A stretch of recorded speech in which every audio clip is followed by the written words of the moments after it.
Nikki. Hello, nice to see you in our chat.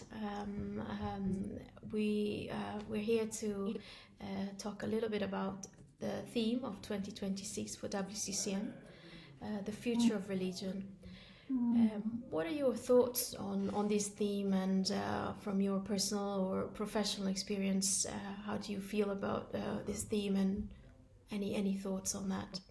So the future of religion, that's such a big question, and you- um, wow, it's makes me reflect on what is religion now, what it's been in the past.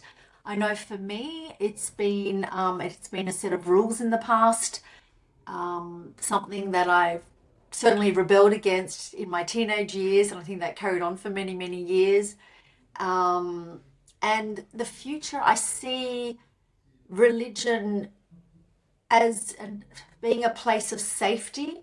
In my line of work as a therapist, as a counselor, I see people, they're not feeling safe in their feelings, what's coming up in their body, in their mind, and they're looking for a place to be held and just gentleness.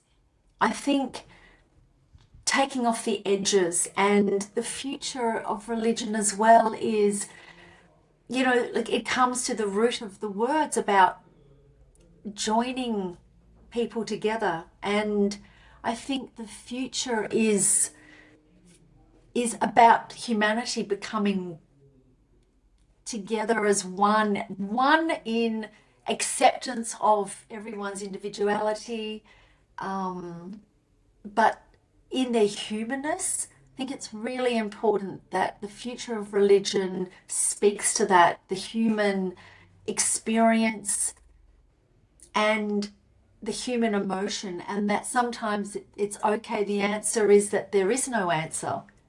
Mm-hmm. Um, Mm-hmm. and that's okay. That's just, yeah, that sense of safety, I Mm-hmm. feel it's very important for the future of religion, for me Yeah. anyway, and for what I do see in my room.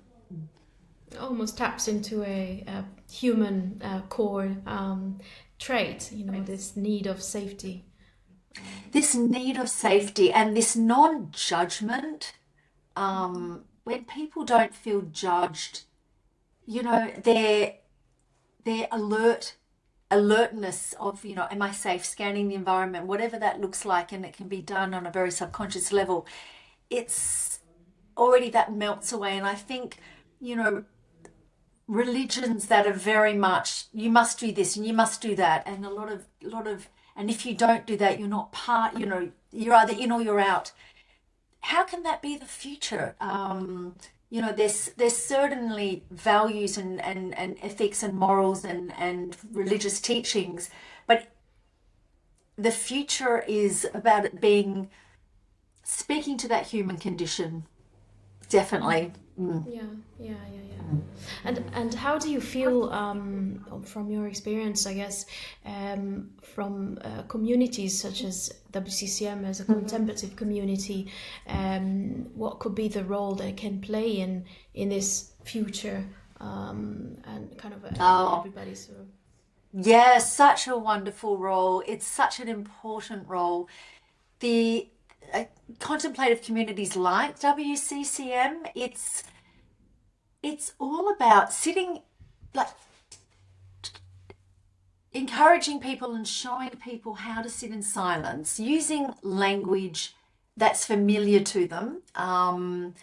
It's it helps people realize that, if I'm sitting with that emotion, whether it's fear or anger or grief, and you sit with it, it's actually, oh my goodness, it's actually okay to sit with it.